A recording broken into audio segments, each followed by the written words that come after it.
Hello students, welcome you all at nimbus learning powered by engineers academy. बच्चों, Bharat dynamics limited यानी कि BDL के अंदर जो कि एक गाइडेड मिसाइल बनाने वाली जो आपकी एक PSU है, उसके अंदर मैनेजमेंट ट्रेनी हो गया या असिस्टेंट मैनेजर हो गया, इनकी वैकेंसीज़ को लेकर के एक नोटिफिकेशन रिलीज़ किया गया है। तो मैं बच्चों आपको बता दूं, भारत डायनेमिक्स लिमिटेड, ठीक है, जो कि एक PSU है, इसके अंदर आप देखिए, सबसे पहले मैं आपको बता दूं, जो ऑनलाइन एप्लीकेशंस आपकी रहेगी बच्चों, वो ऑनलाइन एप्लीकेशंस देखिए, यहाँ पर अगर हम बात करें तो ऑनलाइन एप्लीकेशन जो है आपकी 30 जनवरी 2025 से लेकर के ना 30 जनवरी 2025 से आपके फॉर्म भरना स्टार्ट हो जाएंगे, 2 PM के बाद से, 2 PM से, ठीक है, और 21 फरवरी 2025 4 बजे तक यहाँ पर आपके फॉर्म फिलअप होंगे। मैं आपको बता दूं वैकेंसीज़ की अगर बात करूं तो जैसे मैनेजमेंट ट्रेनिंग इलेक्ट्रॉनिक्स की अगर हम बात करें, ग्रेड जो है 2nd है, नंबर ऑफ वैकेंसीज आपकी 15 है। बाकी ये उन्होंने डिवाइड कर रखा है इनको रिजर्वेशन के अकॉर्डिंग, ठीक है। MT जो है मैनेजमेंट ट्रेनिंग मैकेनिकल, उसकी टोटल आपकी 10 पोस्ट हैं। मैनेजमेंट ट्रेनिंग इलेक्ट्रिकल की 4 पोस्ट है। मैनेजमेंट ट्रेनिंग कंप्यूटर साइंस की 2 है।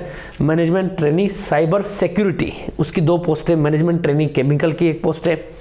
मैनेजमेंट ट्रेनिंग सिविल की 2 पोस्ट है। मैनेजमेंट ट्रेनिंग बिजनेस डेवलपमेंट की 2 पोस्ट है। मैनेजमेंट ट्रेनिंग पब्लिक रिलेशन की 1 पोस्ट है। मैनेजमेंट ट्रेनिंग फाइनेंस की 4 पोस्ट है। ह्यूमन रिसोर्सेज की 2 है और ऑफिशियल लैंग्वेज की यहाँ पर 1 पोस्ट है।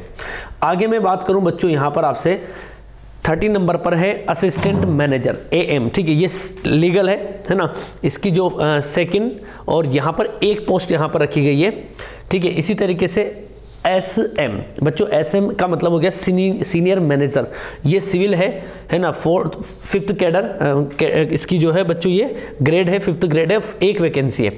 फिर डिप्टी जनरल मैनेजर DGM है ना, DGM यहाँ पर आपके हैं, इनकी जो टोटल 1 पोस्ट है आपकी, ठीक है, सिविल के अंदर। अब इनमें अगर हम लोग बात करें तो ये रिजर्वेशन की इन्होंने बात की है, तो उसकी मैं बात नहीं करूंगा, वो लोग आप लोग सब जानते हो, ठीक है।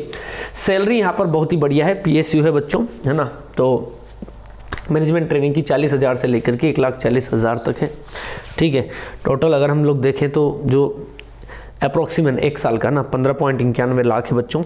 SM की जो है 70,000 से 2 लाख, 25.26 लाख। DGM की 80,000 से 2,20,000 यानी 28.37 लाख, ठीक है। आगे हम बात करें बच्चों कि अपर एज लिमिट की, ठीक है, तो यहाँ पर मैनेजमेंट ट्रेनिंग इलेक्ट्रॉनिक्स है ना, इनकी अगर हम बात करें MT की, तो MT के देखो, MT के जितने भी पद हैं यहाँ पर, यहाँ तक, ठीक है, जो सेकंड लिखा है यहाँ तक की मैं बात करूँ तो अनरिजर्व EWS की यहाँ पर अपर एज लिमिट है 27। OBC नॉन क्रिमिनल की यहाँ इन पदों के लिए 30 है। केमिकल में केवल 27 है, सिविल में भी 27 है OBC की, बिजनेस डेवलपमेंट में फिर से 30 है, पब्लिक रिलेशन में 27 है, ठीक है। तो आप यहाँ पर वो चीज़ देख सकते हैं कि मैक्सिमम आप जो है किस कैटेगरी, किस जगह पर आप आ रहे हो। इसी तरीके से SC की 32 हो गई, है ना, ST की जो है यहाँ पर वो भी 32 है, ठीक है। तो ये आपकी अधिकतम एज लिमिट है। आगे हम बात करें अच्छा बच्चों, यहाँ पर इन्होंने जो है डेट जो मेंशन की है कि कहां तक, है ना, 21 फरवरी 2025 तक, यानी जो आपकी फॉर्म की लास्ट डेट है ना, तब तक आपकी ये एज हो जानी चाहिए, ठीक है। मतलब तब तक अगर ये एज है, मान लो कोई बच्चा इतनी तारीख तक 30 साल में 1 दिन भी घट रहा है ना, तो वो भर सकता है, ठीक है। 30 का हो गया तो भी भर सकता है, लेकिन 30 साल अगर 1 दिन का हो गया तो फिर वो नहीं भर पाएगा अगर वो BC में है तो, ठीक है। इस तरीके से ये रहेगा सिस्टम पूरा। उसके बाद आगे ये कह रहा है कि कुछ पर्टिकुलर कैटेगरीज है उनके लिए इन्होंने रिजर्वेशन दे रखा है ना। अब हम आते हैं एजुकेशनल क्वालिफिकेशन में। जैसे मैनेजमेंट ट्रेनिंग इलेक्ट्रॉनिक्स है तो बच्चों, तो इसमें बैचलर डिग्री होनी चाहिए या 5 ईयर का इंटीग्रेटेड कोर्स भी होना चाहिए in engineering and technology in the discipline of electronics और equivalent course from a recognised university. Electronics की बात होगी, मैकेनिकल में मैकेनिकल होना चाहिए, इलेक्ट्रिकल में इलेक्ट्रिकल और उसके इक्विवेलेंट होनी चाहिए। आगे इन्होंने इसको बाइफरकेट भी कर रखा है, अपनी अपनी कैटेगरी और ज़्यादा वाइड बता रखी है। कंप्यूटर साइंस में कंप्यूटर साइंस दे रखा है। उसके बाद साइबर सिक्योरिटी के अंदर इन्होंने बोला है कि 1st क्लास बैचलर डिग्री और 5 year integrated course of master degree in engineering and technology in discipline of cyber security, है ना। उसके अलावा या फिर आपके पास हो सकता है बच्चों कि इंफॉर्मेशन टेक्नोलॉजी कंप्यूटर साइंस हो जाए, है ना, and certification course in any. अब जैसे डिग्री के बाद जो कुछ पर्टिकुलर सर्टिफिकेट होते हैं ना, वो आपका होना जरूरी है, जैसे कि certified ethical hacker from EC counselling, ठीक है। तो इस तरीके से इन्होंने दे रखा है, यहाँ से आपको जो है कोई भी एक सर्टिफिकेट आपके पास होना जरूरी है अगर आप कंप्यूटर साइंस और आईटी के हैं तो। आगे हम लोग बात करते हैं बच्चों एम लीगल, है ना। तो यहाँ पर first class degree in LLB of 3 और 5 year duration from a law school, है ना, ठीक है। ये दे रखा है सिविल, चाहे वो एसएम हो चाहे डीजीएम हो, दोनों के लिए इन्होंने सिविल के अंदर जो है डिग्री मांगी है, ठीक है। अब यहाँ पर फर्स्ट क्लास यहाँ दे रखा है जैसे, तो फर्स्ट क्लास का ये मतलब कह रहे हैं कि 60% उसके अनरिजर्व मार्क होने चाहिए, अनरिजर्व 60% मार्क्स होने चाहिए एग्रीगेट, चाहे वो अनरिजर्व हो, ओबीसी नॉन क्रिमिनल हो, ईडब्ल्यूएस हो, ठीक है। और 55% मार्क्स होने चाहिए एससी एसटी कैंडिडेट्स के, ठीक है, एग्रीगेट टोटल, है ना। उसके बाद असेंशियल क्वालिफिकेशन जो है बच्चों यहाँ पर दे रखी है, वो नियम होते हैं कि भाई इतनी यूनिवर्सिटी से होना चाहिए इस तरीके से, ठीक है। उसके बाद यहाँ पर ये कह रहा है applicant who have pursued engineering degree after completion of diploma must mention diploma details in the application form. इस चीज का आप लोग बच्चों ध्यान रखना, अगर आपने डिप्लोमा के बाद डिग्री की है तो आप अपने डिप्लोमा को भी यहाँ पर मेंशन करेंगे, ठीक है, ये बात ध्यान रख लेना आप लोग, ठीक है।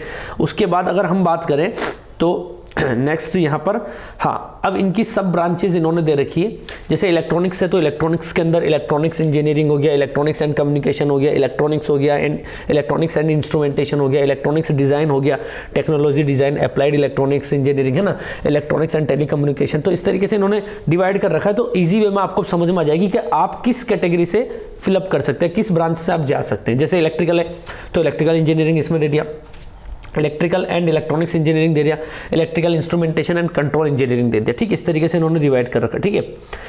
उसके बाद पोस्ट क्वालिफिकेशन एक्सपीरियंस जो है 21 फरवरी 2025 के हिसाब से इन्होंने जो बताया है वो MTOL। अब बच्चों MT मैनेजमेंट ट्रेनिंग की बात यहाँ पर चल रही है। सर OL का मतलब क्या है? ये मतलब वो जो होता है ना आपका कैटेगरी है एक तरीके से 1 लाख करके, ठीक है, उसके लिए जैसे मैं आपको बता दूँ फिजिकली हैंडीकेप्ड होता है तो उस तरीके से ना, तो नेम ऑफ द पोस्ट है ना MTOL और वॉइस वर्सा प्रिविलेज स्टेट ये दे रखा है इन्होंने, ठीक है, टाइपिंग वगैरह। इसके बाद अगर हम बात करें एम लीगल, है ना, इसके लिए क्या होना चाहिए ये आपको दे रखा है, post qualification relevant executive large private sector, है ना, मिनिमम 2 साल का इन्होंने एक्सपीरियंस मांगा है, ठीक है, कहाँ का एक्सपीरियंस होना चाहिए ये इन्होंने मेंशन कर रखा है सारा, ठीक है। उसके बाद SM सिविल जो है post qualification relevant executive experience of minimum 9 years, 9 साल का एक्सपीरियंस कम से कम होना चाहिए बच्चों, ठीक है, वो यहाँ पर अप्लाई कर सकता है, ठीक है। चलिए, और ये सिविल की ही है, इलेक्ट्रिकल की नहीं है, इसलिए सिविल की ही अपन बात कर रहे हैं, ठीक है। बाकी ये नॉर्मल यहाँ पर आपको दे रखी है, जैसे कि AM लीगल और SM और DGM के लिए इन्होंने इंटरव्यू भी रखा है इसमें, है ना, इंटरव्यू रखा है एक तरीके से, candidate will be short listed for interview in the ratio 1 post based on number of years experience, है ना, उसके हिसाब से रखेंगे। एग्जाम का भी इन्होंने रखा है कि एग्जाम मेडिकल स्टैंडर्ड्स भी हो गए, है ना, ये आपको दे रखा है। उसके बाद उनकी सैलरी वगैरह हो गई। अब एप्लीकेशन फीस जो है बच्चों 500 रुपये आपकी फीस रहेगी, है ना। उसके बाद एक्सक्लूडिंग, उसके अलावा थोड़ा बहुत जो है टैक्स वगैरह वो लगेगा, है ना। Paid to be online through SBI e pay, debit card, credit card, net banking, UPI by unreserve EWS OBC non criminal, है ना। Candidature of registered candidate belonging to unreserve category is liable to reject without application fee. Application fee नहीं दोगे तो फिर खत्म मामला, ठीक है। Belonging to category SC ST PWD ex serviceman हो गया, इंटरनल परमानेंट एम्प्लॉयज आर, है ना, इनको फ्री ऑफ कॉस्ट यहाँ पर रखा गया है, ठीक है।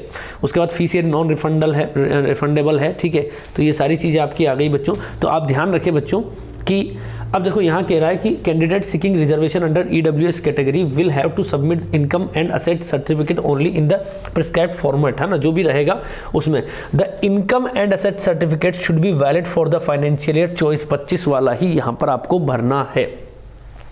समझ गए मेरी बात को? ऐसा नहीं है कि आप जो है कोई दूसरा ही लगा दें, 24-25 वाला है तो वही आपको लगाना है, ठीक है। तो ये सारी चीज़ें दे रखी है, आप लोग इन चीज़ों को एक बार देख लेना। फॉर्म भरने का जो है प्रोसेस ये दे रखा है बच्चों की वेबसाइट पर जाना है आपको, ठीक है। स्कैन पासपोर्ट साइज फोटोग्राफ, है ना, नोट 3 महीने से पुराना नहीं होना चाहिए। डेट ऑफ बर्थ जो कि आपकी 10th के सर्टिफिकेट में होती है वो आपको डालनी है, ठीक है। डिस्चार्ज सर्टिफिकेट अगर एक्स सर्विसमैन है तो इस तरीके से डोमिसाइल सर्टिफिकेट आपका हो गया, ठीक है। एक्सपीरियंस सर्टिफिकेट का भी आप ध्यान रखना, देखो ये आपको डॉक्यूमेंट्स अप्लाई करने हैं। मेरे एनुअल इंक्रीमेंटल लेटर हो गया, लास्ट स्लिप हो गई या प्रमोशन का ट्रांसफर, है ना, इस तरीके से ये आपको थोड़ा सा इसको केयरफुली आप रीड कर लेना, ठीक है बच्चों। चलिए, तो मेरे हिसाब से आपको बात समझ में आ गई होगी। तो ये ऑनलाइन रजिस्ट्रेशन आपका 30 जनवरी से स्टार्ट हो जाएगा 2 बजे से, और क्लोजिंग डेट जो है वो 21 फरवरी है 4 बजे को शाम को, ठीक है। Last date of receipt of online registration slip है ना, वो आपकी along with mandatory documents for obligation again, ठीक है। तो ये आपकी 28 फरवरी 2025 है ना, दे रखी उन्होंने।